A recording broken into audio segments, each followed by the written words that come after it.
Welcome back to the channel, Boat Dragons. I'm really glad you're here with me. I recently finished reading The Darkness That Comes Before by R. Scott Bakker, which is the first series in the second Apocalypse saga. And in some ways, I'm kind of at a loss as to how to talk about this book. It's a very complex book, very heavily philosophical. And don't get me wrong, I like philosophical. There's some really, really great moments in this story that really make you think, that really touch on some complex ideas and philosophies, and I really like that about this book.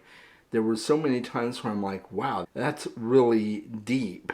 And so yeah, it's one of those books that really kind of sticks with you in terms of some of those philosophical elements. But as far as readability, it is more of a complex book just in general. Because of the way it's written, because it doesn't hold back, it does take a while to read this book, more so than it would in other books of this size. It's just under 500 pages, and it kind of feels like it's a longer book just because of how long it does take to read. But don't let that deter you. I am still very glad that I read the book, and my experience of reading the book, I would compare it to the Malazan Book of the Fallen in several respects. I've not made it a secret on my channel that I struggled reading the Malazan Book of the Fallen so far, and I would compare the writing style in this book to Stephen Erickson, to the Malazan Book of the Fallen. It's definitely that narrative style. It also does one other thing that is comparable to that series because it drops you into the middle of something that's currently happening, and you just kind of have to fend for yourself and figure out, okay, what's going on here?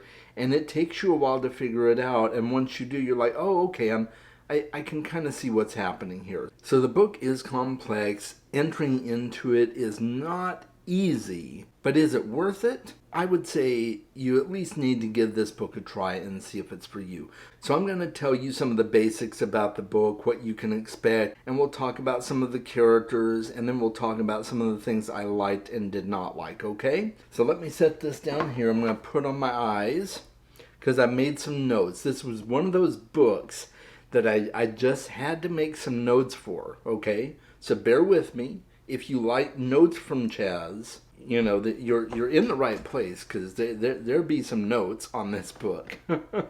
Essentially, this book drops you into a scene where you're following a character named Kellis. He is on the run. Not much is said what he's on the run from, but what we do know is that he has been summoned by his father for a mission that he will need to complete. And so for the first couple of chapters, you're following Kellis and learning a little bit about him, but you really don't know much, and then it breaks in and follows a different character altogether. But as the book progresses, you start to see this framework of a holy war being built, and there is a religious order of monks and zealots known as the Order of 1,000 Temples. They are speaking out against the evils of sorcery and wanting to bring down the various schools of sorcery. And they are being led by a new religious leader, the Shraya of the 1,000 Temples. He is spearheading this effort to wage a holy war against the Kianine nation of the Phantom, specifically, but more generally, just against the schools of sorcery and trying to root out the evils of magic in the world. And yet, there's something mysterious about this Shraya that only some are aware of. And as the book progresses, we start seeing all the pieces come together for this holy war that is brewing. Different factions are coming against each other, and there's a secret society of sorcerers that was thought to be gone from the world, but it would seem they are getting ready to rear their head once again. So there's a lot of political maneuvering in this story, a lot of wars and rumors of wars, a lot of alliances being formed between people that you wouldn't think would be an alliance together. If you like a very politically driven story, this is definitely going to meet your standards. And along with that is all the philosophy that I mentioned before. It's a very, very philosophical book. So let's talk about some of the characters and also some of the schools of sorcery and the different sects that you will come across in this story. One of the characters we follow is Kellis. I mentioned him already, and his full name is Anasurambur Kellis. He comes from a long line of Anasuramburs. They are known to be mystical warriors, specially trained to be able to overpower matter with the mind, and they are also specially trained in the deep analysis of probabilities, analyzing what has come before to help determine what may be coming afterward. And this will be a highly sought after talent because there was once an apocalypse in this world, and there are rumors that there is going to be a second apocalypse. And so having people who can analyze the probabilities is extremely important, especially if you're going to be waging a holy war. Another character is Drusus Acamian. He's a 47-year-old sorcerer from the Mandate, which is one of several schools of sorcery in this world. There's also Naur, who is a Skilvendi barbarian, which is a race of nomadic warriors. Esmenet, or Esme, who is a temple prostitute. Mathanet, who is the Shrya of the Thousand Temples, does play a major role in the story as well. And then there's a major empire in the story as well, and that is the Empire of Nansur. The emperor is Ikuri Zerius III, and his nephew Ikuri Confus is his general. So those are just a few of the major players in the story. And then the various groups that come into play are, of course, the schools of sorcery. There's the Mandate School, which is a Gnostic sect in opposition to a mysterious group known as the Consult. There's the Scarlet Spires, who are the most powerful sect of sorcerers in the Three Seas. There's also the Imperial Sake, who are the sorcerers of the Nansur Empire. The Missensai, who are mercenary sorcerers for hire. And in the Kianin region, there are the Kisharim,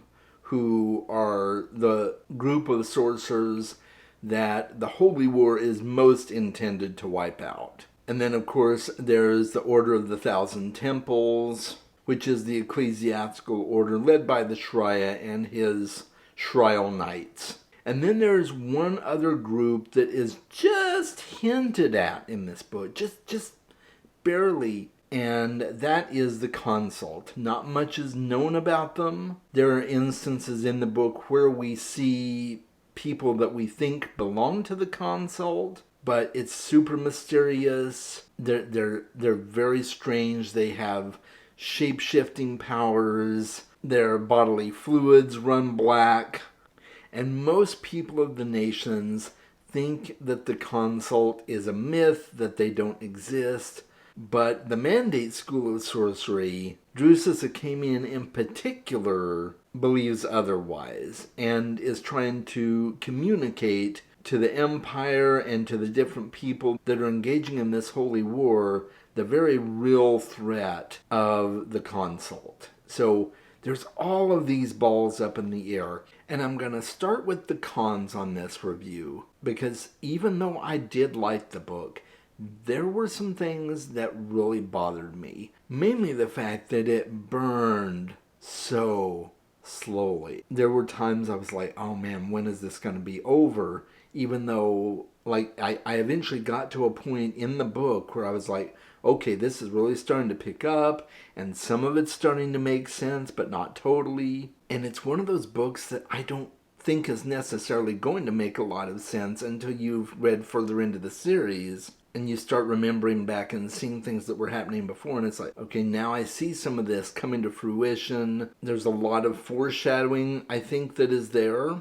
but a lot of it is not clear. You really are left wondering exactly what's going on. I also felt that the philosophical moments, while I really enjoyed the philosophies in the book, really kind of dragged the story down and made the characters feel a bit wooden. And I'm a character-driven reader, so I think that right there probably bothered me the most.